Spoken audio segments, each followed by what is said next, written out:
Welcome to Healthy Teldy Talks, Health Talks in a few simple steps. Today we'll talk about weight and calories in three simple steps.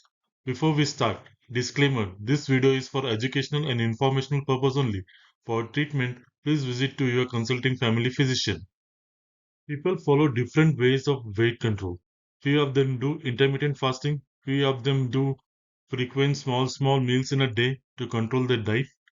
Today, we are going to tell you three simple steps which you can follow to understand better how you can control your weight.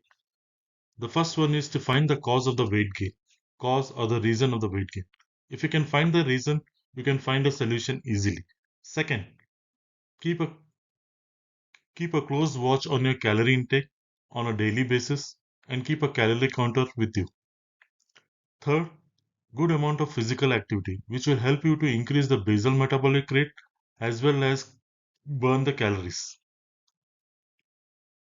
We all know what causes weight gain. If we have more calories than what the body requires, the weight increases. Usually, dietary habits is the cause of weight gain, like having junk foods, which has a good amount of fat, cold drinks, which have good amount of sugar, sweets, which has good amount of oil and sugar. Not all the time. The dietary habits are only cause of weight gain. Sometimes lack of physical activity causes weight gain. If you have a sedentary lifestyle where you have a office work which is desk based, you just go sit in the office, do your work and come back. There is no physical activity. You tend to gain weight.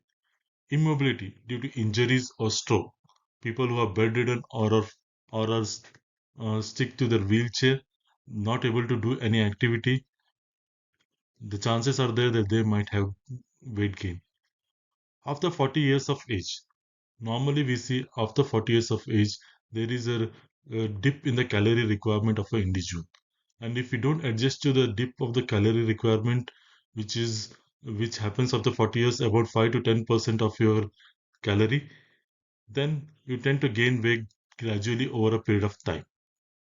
Let's find few of the cause of the weight gain. Endocrinal causes, basically hypothyroidism, which is caused by reduction of secretion of thyroid hormone in the body, which causes retaining of salt and water in the body, which is a major cause of the weight gain in it. But it also causes decrease in basal metabolic rate. Since the since there is a decrease in basal metabolic rate, there is a increase in fat accumulation in the body, and hence weight gain happens. Cushing syndrome, where there is excess amount of cortisol secreted in the body, and because of which there is an increased appetite, and because of increased appetite, weight gain is there. Usually, in this condition, weight is accumulated in tummy and buttocks pad of fat. Growth hormone deficiency. Growth hormone is basically a hormone which helps in growth of the body and increases the basal metabolic rate. Because of the genetic disorder, the growth hormone deficiency happens, and because of which weight gain happens. Eating disorder like bulimia. Bulimia is basically the excess eating of of food beyond your capacity, and after that trying to purge it out. Most of the time, it has a normal weight, but sometimes it can cause overweight. Binge eating. Binge eating is a repeated eating of food over a period of time, causing weight gain. Some other causes are psychological one, depression. Depression has two effects. Either you eat less, which is anorexia, or you eat more. When you eat more, there is a chance of weight gain. Medications also can cause weight gain, like steroids. Steroids are a good appetizer. When you have steroids, you tend to eat more, and hence the weight gain happens. Steroids also cause retention of electrolytes and water in the body, and that also shows us as a weight gain in the body. Okay, antidepressants or antipsychotics also causes increase in weight gain. So if a person is depressed and is on antidepressant, there's a high chance he will have weight excess amount of weight or obesity. Okay, the best solution for this is to identify the cause of it and get it treated from a physician. Once you find the solution of your weight gain, you have identified the treatment, then you go for calorie control. If you go for calorie control without the solution, without the cause being treated, you will not have much success in that. So, what do we do in calorie control? First, we take the average weight of an individual for his height, which you can get it in a website where there are a lot of calculators which can help you to find out your average weight for your height. On that average weight, you need to calculate what is your calorie requirement on a daily basis. Once you f- once you find out this calorie requirement on daily basis, from this you need to see how much reduction you can do. It's best is to start for 10% calorie reduction is a good start initially. If you have a calorie requirement of 2400 calories, reduce 240 calories, that should be 2100 and 160 calories you can have per day. You also should note that above 40 years of age, if you are in that range, then your calorie requirement would have already been reduced by further 5%. So that would mean you should be having only 2000 calories per day. Okay. Gradually increase your calorie reduction as per your comfort level. Don't suddenly jump that from 2400 calories, come to 1200 calories, and start doing on a daily basis, which you will get exhausted within a week or two, and then a reverse thing happens. It will bounce back, you'll start eating more, and instead of reducing weight, you'll start gaining more. What else you can do to control your caloric intake? Other thing which you can do is have a low caloric high fiber diet like carrot, cucumber, radish, broccoli, or cabbage in your food. This will add the bulk to the food, hence the amount of food which you'll eat would be limited. Second, increase the protein intake. What happens is whenever there is a metabolism in the body and there is an energy requirement of the body, the first thing which will be utilized is glucose. Next, which will be utilized is fat. And the third thing which will be utilized is protein. So protein will never be utilized in a people who are obese for calorie consumption. So the thing which will get burnt is glucose and fats.